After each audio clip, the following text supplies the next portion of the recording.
মানুষ মিষ্টি বিতরণ করে আলহামদুলিল্লাহ বলে, যদি কারোর মৃত্যুর পরে আলহামদুলিল্লাহ বলে তার জন্য জাহান্নাম ওয়াজিব হয়ে যায়। ওর হজ নামাজ রোজা সব গুনাহ, কোনোটাই কাজ হবে না।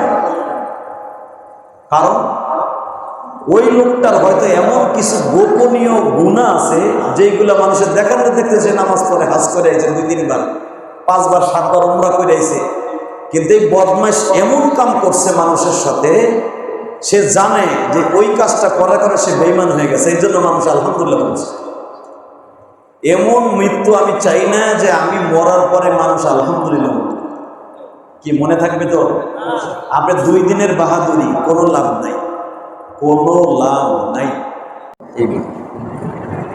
কেউ যদি ঈমান ঠিক রেখে তওবা করে, খালেস তওবা, আল্লাহ সুবহানাহু ওয়া তাআলা তাকে মাফ করে দিবেন এবং মাফের যতগুলো গুনাহ মাফ করবেন, ইউবাদদিরুল্লাহু সাইয়্যাতিন হাসানা, ওই মাফের জায়গাগুলো আল্লাহ নেকের দ্বারা ফিল আপ করে দেবেন। পৃথিবীর কোনো সরকার এটা পারবে না। পারবে? সম্ভব?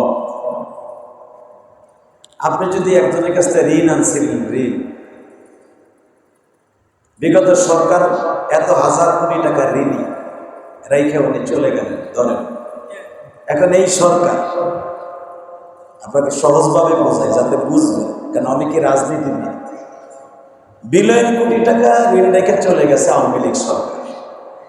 এখন আসছে আভ্যন্তরীণ সরকার, উনি যদি ঋণ পরিশোধ করে, ঋণ পরিশোধ করার পরে যেই দেশের থেকে ঋণ আনছিল ওনাকে ঋণ বুঝাই দেওয়ার পর উনি কি বলবেন যে আপনি দিছেন আপনারা আবার এত হাজার কোটি টাকা রিটার্ন দিলাম, এটা দিবে?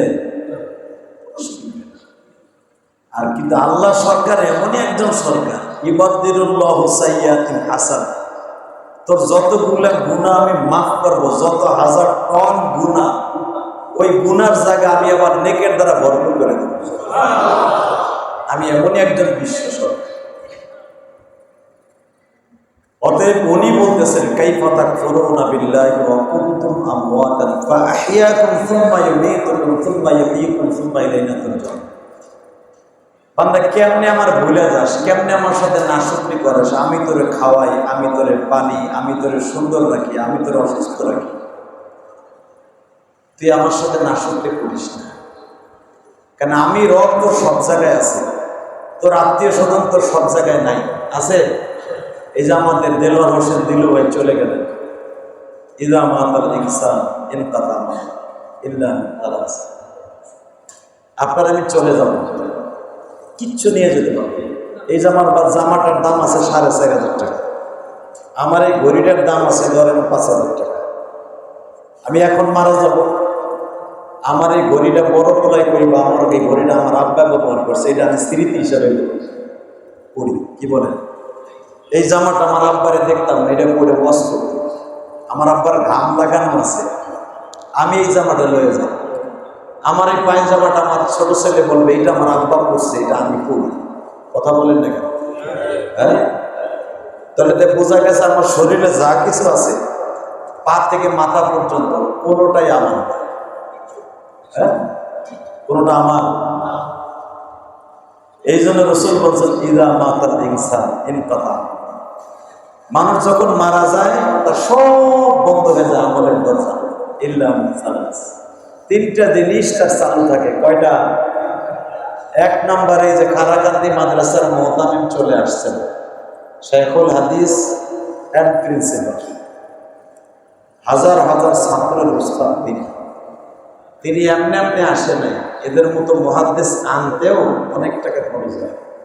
আমার মতো ইলিয়াসুর রহমান জিহাদি কোনো জায়গায় গেলে অ্যারেঞ্জমেন্ট করার জন্য লক্ষ লক্ষ টাকার প্রয়োজন হয়। আমার নেওয়ার জন্য, আমার নিতে হলে প্যান্ডেল করতে হবে, মাইক ভাড়া করতে হবে এবং আরো 6 মাস আগের থেকে অ্যারেঞ্জমেন্ট করতে হবে আমার নিতে হলে কোনো জায়গায়। কিন্তু আজকে আমি চলে আসছি কেন জানেন? এই লোকটার সাথে ভালো সম্পর্ক ছিল, যদি কোন কেমনে, আমি কিন্তু তার কাছ থেকে 10 টাকাও নেই না। উনি তো চানাচুরের ব্যবসা করতেন, তাই না? চানাচুর খুব মজাদার চানাচুর। উনি আমার একদিন 2 কেজি চানাচুর দিয়ে আর 1 কেজি বিট লবণ দিয়া আমারে কইছিল এটা দিলাম। আমি কইলাম এটা দিয়ে কি হইব? ওইটা মজা করে খাইবেন আর আমার লয়ে জান্নাতে খাইবেন। ওই অফিসের মধ্যে ভাই বলছিল 2 কেজি চানাচুর আপনারে দিলাম আর বিট লবণটা দিলাম, আপনি খাইবেন দুনিয়ায় বইয়া, আখেরাতে যদি আমরা বিপদে পড়ি তো আমাকে লইয়া যায় জান্নাতে খাইবেন। এই কথাটা আমার মনে আছে। এই হাজিবাড়ি আল্লাহ তাআলার কবরটা জান্নাতের টুকরা বানায়। আমি ইলিয়াসুর রহমান জিহাদি একদিন কবরে চলে যাব, আপনি চলুন। আমরা এমন কোনো কাজ করব না যেই কাজে মানুষ আমারে বলবে হালাই মরছে ভালো হয়েছে। কথা বল না কেন? কথাটা শুনতে খারাপ শোনা যায়, আপনারা তো আরো সাইজ করে করেন শালায় মরছে ভালো হয়েছে, এলাকা ঠান্ডা হয়েছে, কয় কি কয় না? এমনই জীবন করিবে গঠন, মরিলে হাসিবে তুমি, কাঁদিবে ভুল। মনে রাখবেন একটা কথা, বাংলাদেশে কিছু কিছু মানুষ মারা গেলে মানুষ মিষ্টি বিতরণ করে, আলহামদুলিল্লাহ বলে। যদি কারণ মৃত্যুর পরে আলহামদুলিল্লাহ বলে তার জন্য জাহান্নাম ওয়াজিব হয়ে যায়। ওর হজ নামাজ রোজা সব গুনাহ, কোনোটাই কাজ হবে না। কারণ ওই লোকটার হয়তো এমন কিছু গোপনীয় গুনাহ আছে যেগুলো মানুষের দেখানো দেখতেছে, নামাজ পড়ে, হাজ করে আইছে 2-3 বার, 5 বার 7 বার উমরা করে আইছে, কিন্তু এই বদমাইশ এমন কাম করছে মানুষের সাথে, সে জানে যে ওই কাজটা করার কারণে সে বেঈমান হয়ে গেছে, এই জন্য মানুষ আলহামদুলিল্লাহ বলছে। এমন মৃত্যু আমি চাই না যে আমি মরার পরে মানুষ আলহামদুলিল্লাহ বলবে। কি মনে থাকবে তো? আপনি 2 দিনের বাহাদুরি, কোনো লাভ নাই, কোনো লাভ নাই। অতএব আপনি যা করবেন তাই সাথে নিয়ে যাবেন। দিলু ভাই, দেলোয়ার হোসেন দিলু ভাই আমাদের মাঝে আজকে নাই, কিন্তু ওনার স্মৃতিগুলো যে আলেম ওলামা মনে করে দোয়া করে, এটা ওনার নাজাতের জন্য 1 নাম্বার হাতিয়ার। এটা মনে রাখবেন। বাংলাদেশে অনেক নেতারা এখন মারা যাইতেছে, কেউ পিডারি খাইয়া, কেউ গুলি খাইয়া, কেউ জনজনের গণ ধোলাই খাইয়া মারা যাইতেছে। আমলিগের কিছু নেতা পেতা মরতেছে না, কুত্তা পিডানি খাইয়া মরতেছে। কিন্তু মনে রাখবেন, যেগুলো মরার কারণে মানুষ আলহামদুলিল্লাহ বলবে, ও আপনি ভাইবেন না আপনি কোন দল করেন, ওটা আমার দেখার বিষয়। আর আপনি আমার কিচ্ছু করতে পারবেন না যদি আল্লাহ আমার কিছু না করে। কিন্তু মনে রাখবেন, এমন নেতাগিরি আমি চাই না যেই নেতাগিরির কারণে মানুষ আমাকে আলহামদুলিল্লাহ বলবে মরার। তো ওই নেতাগিরির কবরে ঝাঁটার বাড়ি এমন কাজ করে যাব, অন্তত একটা রাস্তার ফকিরও বলবে আল্লাহ তুমি তারে মাফ করে দাও। আলহামদুলিল্লাহ।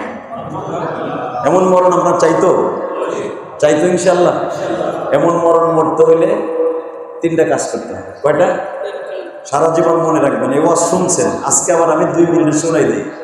এরকম মরণ যদি আপনি চান যে আমার ভিসা পাসপোর্ট জান্নাতে নিয়ে আমারে পৌঁছাই, এমন ভিসা পাসপোর্ট যদি আপনি চান যে সিলটা মৃত্যুর সময় আজরাইল মারবে, জান্নাতের সিল, 1 নাম্বার হলো আপনার দুনিয়ায় যত ভালো কাজ আছে তা'মুরুনা বিল মা'রুফ, ভালো কাজ করবেন, মানুষকে আদেশ করবেন। 1 নাম্বার। ভালো কাজের ভিতরে মসজিদ, মাদ্রাসা, এতিমখানা, রাস্তাঘাট, ঈদগার মাঠ, কালবা, ভালো ভালো জিনিস, বাজার, যেগুলো মানুষের খেদমত হবে, মরার পরে মানুষের উপকার হবে, এরকম কাজ করবেন। বলেন ইনশাআল্লাহ, ইনশাআল্লাহ, ইনশাআল্লাহ। 2 নাম্বার হলো আপনি এমন একটা নেকের গাছ লাগাইতে যাবেন যেরকম আপনার সন্তানটা আপনি আলেম বানাই রেখে যাবেন। সন্তান বড় হয়ে গেছে, ইংলিশ মিডিয়ামে পড়াইছেন, যেই টাইমে আপনি এখন শুনতেছেন হুজুরের কাছে ওয়াজ, এই টাইমে আর পোলাপান মানুষ করা সম্ভব না। মানুষ মানে মাদ্রাসায় মানুষ। এখন কি করবেন? একটা নাতির আলেম বানাবেন। নাতি পোতাও এখন আপনার কথা শুনবো না, এখন তারা পাশ্চাত্যের পিছনে পরে বাদ হয়ে গেছে। তখন মনে করবেন মাইয়ার ঘরের একটা পুতিরি পারে কিনা, যদি তাও না পারে আর একটা অপশন আছে। এই যে যত এতিমখানা মাদ্রাসাগুলি আছে, এটার বারান্দায় ঘুরবেন মরার আগ পর্যন্ত। যদি কোন বারান্দায় ঘুরলে কি হইব, এই আলেম ওলামারে ধইরা মুসাফা কইরা 100 টাকা দিয়ে দেবেন। একটা এতিমখানা ছাত্র ধইরা বুকের মধ্যে নিয়ে চাইপা ধইরা কপালে একটা সুমা দিয়ে কইবেন, ভালো আছো তুমি? কোন আলেমান আও মুআল্লিমান আও মুস্তাআমিলান আও মুহিব্বান ওয়ালা তাকুন খালাস। বিশ্বনবীর কথা, এটা আমার বাপের বানানো কথা না। যদি পারো আলেম হইও, তা না হলে আলেম বানাইও। যদি তাও না পারো আলেমের সাথে সম্পর্ক রেখো। যদি তাও না পারো অনেক দূরের থেকে আলেমকে ভালোবেসো। কিন্তু এটার একটার মধ্যেও তুমি থাকবে না, তাহলে শেষ হয়ে যাবে। এটা আমার কথা না, বিশ্বনবীর কথা। ধ্বংস হয়ে যাবে। তো ইনশাল্লাহ মাঝে মাঝে মাদ্রাসা আসবেন। আপনাদের এলাকায় যত এই যে মাদ্রাসা আছে, এই যে খারাকান্দি মাদ্রাসা আছে, তারপরে এই এলাকায় বহুত মাদ্রাসা আছে। এই যে হাজিবাড়ি চড়াই মাদ্রাসা, অনেক মাদ্রাসা আছে। দিলুভাইয়ের সম্পর্ক সব মাদ্রাসার সাথে ছিল। আজকে আলেম ওলামা তার পক্ষে কথা বলতেছে, এটাই তার জন্য প্লাস পয়েন্ট। এটাই তার জন্য একটা প্লাস পয়েন্ট নাজাতের জন্য। আর যদি মরে যাওয়ার পরে তো একটা চাইরে না পয়সা মাদ্রাসা মসজিদে দেয় না, এই যে আমি যে হাতে নিজে শেষ। একটা মানুষের সম্পদ তখনই জান্নাতের দরজায় নিয়ে দাঁড় করাবে যার টাকা পয়সা আল্লাহ রাস্তা খরচ আছে। মনে রাখবেন একটা কথা, যার টাকা পয়সা আল্লাহ রাস্তা খরচ হয়েছে তার টাকা পয়সা কাজে লাগবে। আর যার টাকা পয়সা আল্লাহ রাস্তা খরচ হয় না, কুত্তা বিলের দাম আছে, ওই লোকটার দাম নেই। কথা ঠিক না বেটি? কুত্তার দাম আছে, আমি ইলিয়াস রহমান জেহাদির দাম নাই যদি আমার টাকা আল্লাহ রাস্তা খরচ হয়। কারণ সম্পদ কে দেয়? সম্পদ আপনার দাদাই দিছে, কে আপনার বাপে দিয়ে গেছে না? কে দিছে? আল্লাহ নিজে বলেন, ওয়ানফিকু ফি সাবিলিল্লাহ, আমি তোরে দিছি, তুই আমার রাস্তায় দান কর। কথাটা কে বলেছে? মিম্মা রাযাকনাহুম ইয়ানফিকুন, মিম্মা রাযাকনাহুম ইয়ানফিকুন, আমি যে রিজিক তোরে দিছি ওইখান থেকে দিবি, তোর বাপেরটা না। তোর বাপের ভান্ডার থেকে দিতে হবে না, আমার ভান্ডার থেকে দিবি। কে বলেছে? আল্লাহ যদি বলে থাকে আমি তোরে দিছি তুই দিবি, এখন যদি আপনি না দেন আল্লাহ খুশি হবে না বেজার হবে? তাহলে আপনি কোটি টাকা ব্যাংকে রেখে গেলেন, আপনার টাকা চাইরানার কুত্তার দাম আছে, আপনার ওই কোটি টাকার দাম নাই যদি আপনি দান করে না যান। অতএব 2 নম্বর অপশন, আল্লাহ রাস্তায় দান করে যাবেন ইনশাআল্লাহ। 3 নম্বর অপশন হলো এটা, যদি আপনি কোনোদিন আলেম হয়ে থাকেন, আপনি আলেম বানায় গেছেন, আবার সে আলেম বানায় গেছে, সে আলেম বানায় গেছে, কিয়ামত পর্যন্ত আপনার এই সদকায়ে জারিয়া চালু থাকবে। তো আমাদের প্রাক্তন চেয়ারম্যান সাহেব লিটন ভাই আপনাদের কাছে একটা দাওয়াত পৌঁছে দিতে বলছে আমাকে, জুমার সময় দাওয়াত দিয়ে গেছে। সেটা হলো এই যে আপনাদের একটা ঈদগাহ দেখছেন না পাশে, এই ঈদগাহ হওয়ার পরে বলে 2টা জানাজা হয়েছে। একটা জানাজা হয়েছে এই মসজিদ মাদ্রাসার মোতাল্লি সাহেবের ওয়াইফের, আলহামদুলিল্লাহ বলেন। আর দ্বিতীয় জানাজা হইল আমার দিলু ভাই, দেলার হোসেন দিলু ভাই। আসলে মনে রাখবেন, কিছু কিছু রোগ আছে যেই রোগে মারা গেলে সে শহীদের দরজা পাবে। তার ভিতরে ক্যান্সার, তার ভিতরে কি বলেন বলেন কি? আগুনে পইরা, পানিতে পইরা, ক্যান্সারে, মহামারীতে, মারাত্মক কোনো অসুখে মারা গেলে শহীদের 10টা কোয়ালিটি আছে।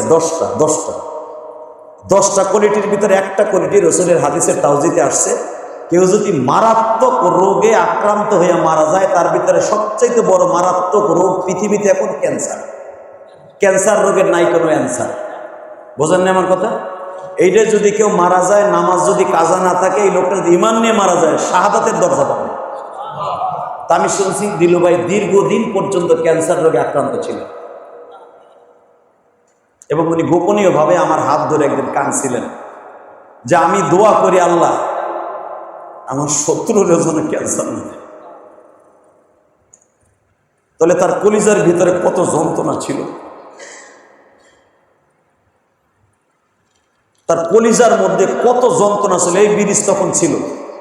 আমার হাত ধরে একদিন তাফসির করে বের হয়েছি, আমার বলতেছে যে হাদি ভাই বইয়ে বই যে কোনায় বইয়ে কানলাম, অসুস্থ, আপনি জানেন আমি কি লে কানছি কেন?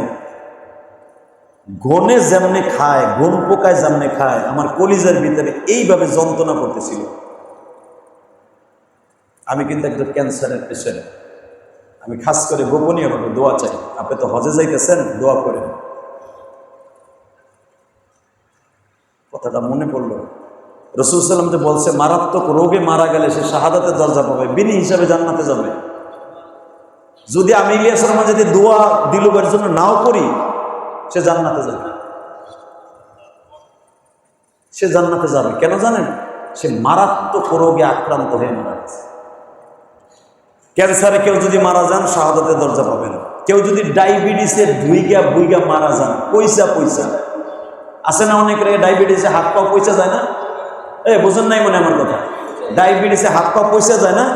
যদি ডায়াবেটিসের রোগে হাত পা পয়সা যায়, আব্দুল মতিন বিন হুসাইন সাহেব আমার শায়েখ, উনি একদিন বলেছেন যে বাবা, কেউ যদি ডায়াবেটিসে হাত পা পয়সা মারা যায়, সে শহীদের দরজা পাবে।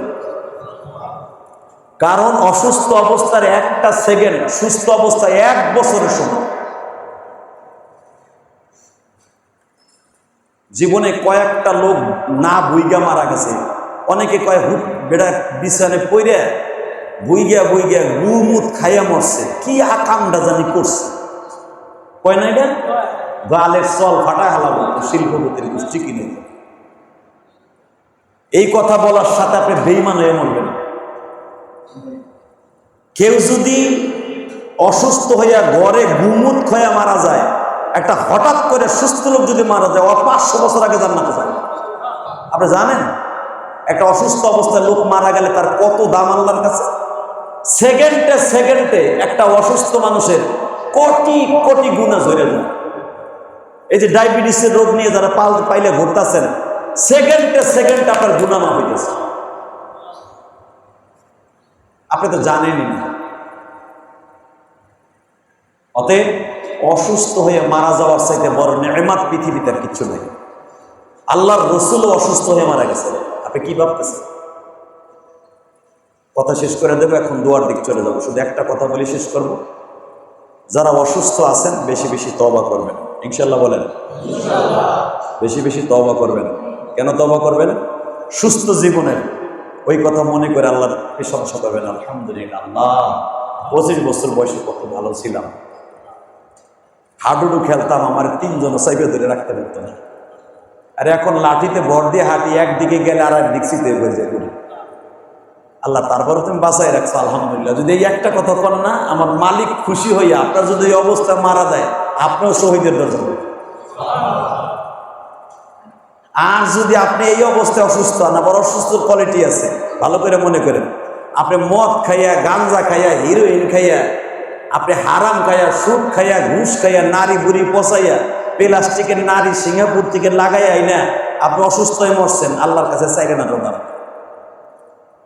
ভালো করে বুঝেন। মদ খাইয়া, গাঞ্জা খাইয়া, হিরোইন খাইয়া, নারী বুড়ি পচাইয়া, অসুস্থ হইয়া আপনি নামাজ নাই, রোজা নাই, নাক দিয়ে হিগুন পরে, গাঞ্জা খাইয়া সব নষ্ট করছেন, আল্লাহ কই সাইরেনের দাম নাই। হ্যাঁ, যাদের ভালো লোক হাজী সাহেব জীবনে গুনাটুনা করেন নাই, মদ খান নাই, গাঞ্জা খান নাই, নেশা করেন নাই, যদি আপনার নারী বুড়ি পয়সা মারা যান, আপনি শহীদ হয়ে মৃত্যুবরণ করবেন। আল্লাহ আমাদের সবাইকে নেক আমলগুলো বুঝে আমল করার তৌফিক দান করুন।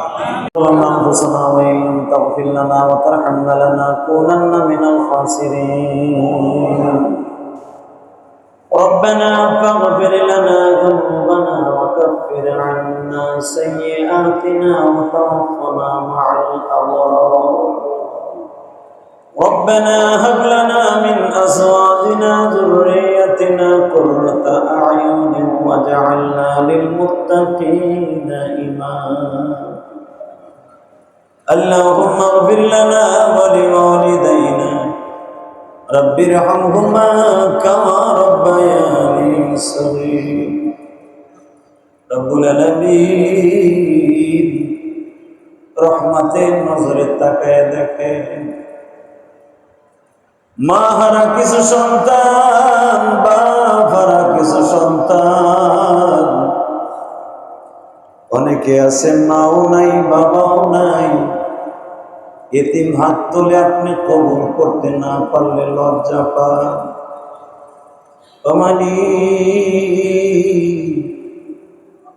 তোমার শাহী দরবারে দরখাস্ত, আমাদের জীবনের সব গুনাহগুলি মাফ করে দাও। আল্লাহ কোরআন খানি সূরা ইয়াসিনের তেলাওয়াত, সূরা মুলকের তেলাওয়াত, কোরআন খতমের সওয়াব তুমি যা কিছু দিয়েছো আল্লাহ, 2টা মাদ্রাসায় 4 খতম কোরআন শরীফ খতম করা হয়েছে, ছোট্ট ছোট্ট বাচ্চারা কোরআন খতম করেছে। আল্লাহ দেলোয়ার হোসেন দিলু ভাই অত্যন্ত ভালো মানুষ ছিল কি খারাপ মানুষ ছিল তুমি ভালো না, তবে আমাদের জানা মতে তোমার পাগল আলেম ভক্ত ছিল। তোমার পাগলকে চিরদিনের জন্য মাফ করে দিল। আয় আল্লাহ, কত কষ্ট বুকের মধ্যে নিয়ে কবরে ঘুমায় আছে, বিশাল বড় রোগে আক্রান্ত হইয়া তোমার বান্দা অনেক কষ্ট পাইছে।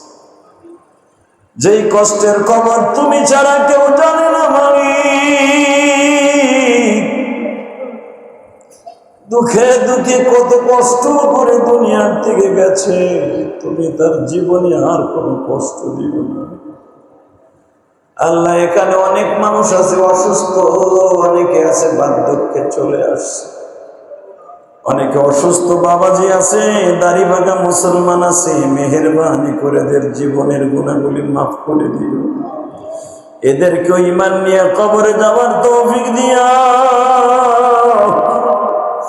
বেঈমান করে দুনিয়ার থেকে নিও না। দুনিয়ায় যতদিন বাঁচায় রাখবা, ঈমান নিয়ে বাঁচবার তৌফিক দান করে দিও। বেঈমান করে নিও না গো মালিক, বেঈমান করে নিও। আল্লাহ যাদেরকে নিয়ে হাত তুলছে, কার যেন মা নাই বাবা নাই, কার যেন জোরের ভাই নাই, কার যেন স্ত্রী নাই, যার যেখান থেকে বিদায় নিয়ে চলে গেছে তাদের সকলকে তুমি মাফ করে দিও আল্লাহ। এই চড়াইল হাজীবাড়ি থেকে কত মুরব্বীরা চলে গেছে, কবরটা জান্নাতের বাগান বানায় দিও আল্লাহ। আমাদের প্রাক্তন চেয়ারম্যান সাহেব লিটন সাহেব দোয়া চাইছে, সভাপতি সাহেব দোয়া চাইছে, তার বাবার জন্য তার মায়ের জন্য দোয়া চেয়েছে। মেহেরবানি করে তার বাবা মাকে মাফ করিয়ে দিও আল্লাহ। মসজিদের জায়গা যারা দিছে, ঈদগার জায়গা যারা দিছে, তাদের সবাইকে মাফ করে দিও। এই দোয়ার অনুষ্ঠানে আমার অনেক দূর দূরান্ত থেকে কলিজার ভাইরা আসছে, জানি না কার মা নাই কার বাবা নাই। পৃথিবীতে মার মতো দরদি, বাবার মতো দরদি এই জগতে নাই। দেলোয়ার হোসেন দিলু ভাইয়ের কলিজার টুকরা সন্তানদের সবরে জামিল ইখতিয়ার করার তৌফিক দিয়ে দাও। বাড়ি আছে, যেই খাটের মধ্যে ঘুমাইতো সবই আছে, কিন্তু তোমার বান্দা দেলোয়ার হোসেন নাই। ওই অন্ধকার কবরে কেমন আছে জানি না, মেহেরবানি করে তার কবর অবস্থা ভালো করে দিও আল্লাহ। মাদ্রাসা মসজিদে যা কিছু দান খায়রাত করে গেছে, এর ওসিলায় তুমি তাকে মাফ করে দিও আল্লাহ। একজন আলেম মানুষ, মুহাদ্দিস মানুষ বলেছে ভালো ছিল, এলাকার মানুষগুলা বলে ভালো ছিল, আমি গুনাহগার বললাম ভালো ছিল, তুমি তারে ভালো স্যাটিসফাই করে তুমি তাকে মাফ করে দিও আল্লাহ। চিরদিনের জন্য তার কবরটা জান্নাতের টুকরা বানায় দিও আল্লাহ। সে যেই কবরস্থানে ঘুমাইছে, ওই কবরস্থানের সবাইকে মাফ করে দিও আল্লাহ। তুমি না বলেছো একটা ভালো লোক যদি কোনো কবরস্থানে শোয়ানো হয়, তার ওসিলায় কবরস্থানের সবাইকে মাফ করে দেয়া হয়। মেহেরবানি করে ওই কবরস্থানে আমাদের সবাইকে যাওয়ার আগে ঈমানকে পুক্ত করে দিও আল্লাহ। এখানে সবাইকে আপনি মাফ করে দেন, যারা অসুস্থ আছে সুস্থ বানায় দেন আল্লাহ। যে যেখান থেকে দোয়া চাইছে, আমার মা বোনরা, মহিলারা যেই বাসা থেকে হাত তুলছে, প্রত্যেকটা মা বোনকে মাফ করে দেন আল্লাহ। অনেক মা বোন বাসার থেকে হাত তুলছে, মা নাই বাবা নাই, যে যেখান থেকে হাত তুলছে প্রত্যেকের বাবা মাকে মাফ করে দেন আল্লাহ। সকলের কামাই রোজগারে বরকত দিয়ে দেন, হালাল রিজিকের ব্যবস্থা করে দেন আল্লাহ। বিশ্বনবী বলেছে ভালো রাস্তায় বেশি বেশি দান করে যাওয়ার জন্য আল্লাহ। আমরা বেশি বেশি মসজিদ মাদ্রাসায় দান করে যাওয়ার তৌফিক দেন আল্লাহ। আগামী পরশুদিন তুমি চাহে, তুমি যদি কবুল করো, মক্কা মদিনায় চলে যাও। ওমরার উদ্দেশ্যে পরশুদিন রবিবার বেলা 4টায় আমার ফ্লাইট। আল্লাহ মেহরবানি করে সহি সালামতে হজ্জে ওমরা মাবরুর নসিব করেন। আল্লাহ ওমরাকে কবুল করে নিয়েন। আল্লাহ যারা এখানে গেছে জীবনে একটাবার হলো যাওয়ার তৌফিক দান করেন। আল্লাহ যারা যেতে পারে না একটাবার হলো মক্কা মদিনা দেখার তৌফিক দান করেন। আল্লাহ আপনার নবী বলেছেন যারা উমরায় যাবে হজে যাবে তাদের চেহারার দিকে তাকায় থাকতে হবে, তাদের হাতের সাথে হাত দিয়ে মুসাফা করতে হবে। মুসাফা করলে যে হাত দিয়ে কাপড় ধরা হয় আল্লাহ পাকে একবার হলো তাকে ধরার তৌফিক দান করবে। আল্লাহ দোয়া করে গেলাম প্রত্যেককে একবার হলো হজ্জে মাবরুর নসিব করেন, একবার হলো উমরা করার তৌফিক দান করেন। আল্লাহ আমি যে যাব রবিবারে সমস্ত বিপদ থেকে রক্ষা করেন, সহি সালামতে উমরা করার তৌফিক দান করেন। আল্লাহ আমাদের ছেলে মেয়ে বিবি বাচ্চা সবাইকে উমরা করার তৌফিক দান করেন। আল্লাহ খাস করে দিলু ভাইয়ের বিবি বাচ্চা সবাইকে আপনি কবুল করে নেন। তার নামে যা কিছু খরচাপাতি করা হয়েছে কবুল ও মঞ্জুর করে নেন। আল্লাহ তার ব্যবসা প্রতিষ্ঠান থেকে কিছু টাকা আপনার রাস্তায় দান করার তৌফিক দান করেন। ওয়াসাল্লাল্লাহু তাআলা আলা খায়রি খালকিহি মুহাম্মদ ওয়া নূরি আরশি সাইয়্যিদিনা মাহবুব বিরহমাতিকা ইয়া